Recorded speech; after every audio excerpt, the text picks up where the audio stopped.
బాగా చేస్తున్నారు. ముందు రేట్లు తగ్గిస్తారని చెప్పారు, తగ్గించరా మధ్య తరగతి ఎలా బతుకుతాడు? ముందు తాగాలి, చెయ్యాలి, కష్టపడి వాడు ఏం చేస్తాడు? ముందు పరిపాలనలో డౌన్గా చేస్తాను, రేట్లు తగ్గిస్తారని చెప్పారు. ఇప్పుడు తగ్గించలా? ఇప్పుడు ఎక్కడ తగ్గించారండి? క్వార్టర్కి 70 రూపాయలు తగ్గుతున్నారు, తీసుకుంటారు. ఎక్కడి నుంచి వస్తాయి మాకు డబ్బులు? ఎక్కడి నుంచి వస్తాయి? ఇప్పుడు 130 రూపాయలు రేటు ఉంటే 180 రూపాయలు తీసుకుంటారు వాళ్ళు. అసలు చంద్రబాబు నాయుడు అయితే మీరు ఇప్పుడు అసలు ఎంఆర్పీ రేట్ కంటే ఎక్కువ అసలు అమ్మొద్దని చెప్పారు కదా. ఎంఆర్పీ రేట్ పైన అమ్ముతున్నారండి వాళ్ళు. మరి ఎవరు అడుగుతలేదా? ఎవరు అడుగుతున్న సమాధానం లేదండి. సమాధానం లేనప్పుడు ఏం చేస్తామండి?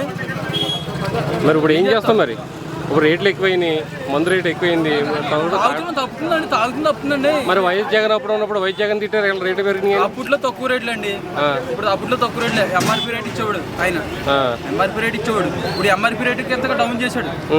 100 రూపాయల కాయ చెప్పాడు, 100 రూపాయల కాయ కాదు 140 రూపాయలు, 50 రూపాయలు తీసుకుంటున్నారు వాళ్ళు. 140 రూపాయలు ఎంఆర్పీ మీద 10 రూపాయలు ఎక్స్ట్రా తీసుకుంటున్నారు. పరిపాలన ఎలా ఉందనుకుంటారు? పరిపాలన బాగుందండి, ఆయన పరిపాలన బాగుంది. పరిపాలన అంత బాగుంది, మందు రేటు బాగాలేదు. మందు రేటు బాగుంది. ఇప్పుడు అంతా ముందు మీద కదండి, పరిపాలన చాలా బాగుంది.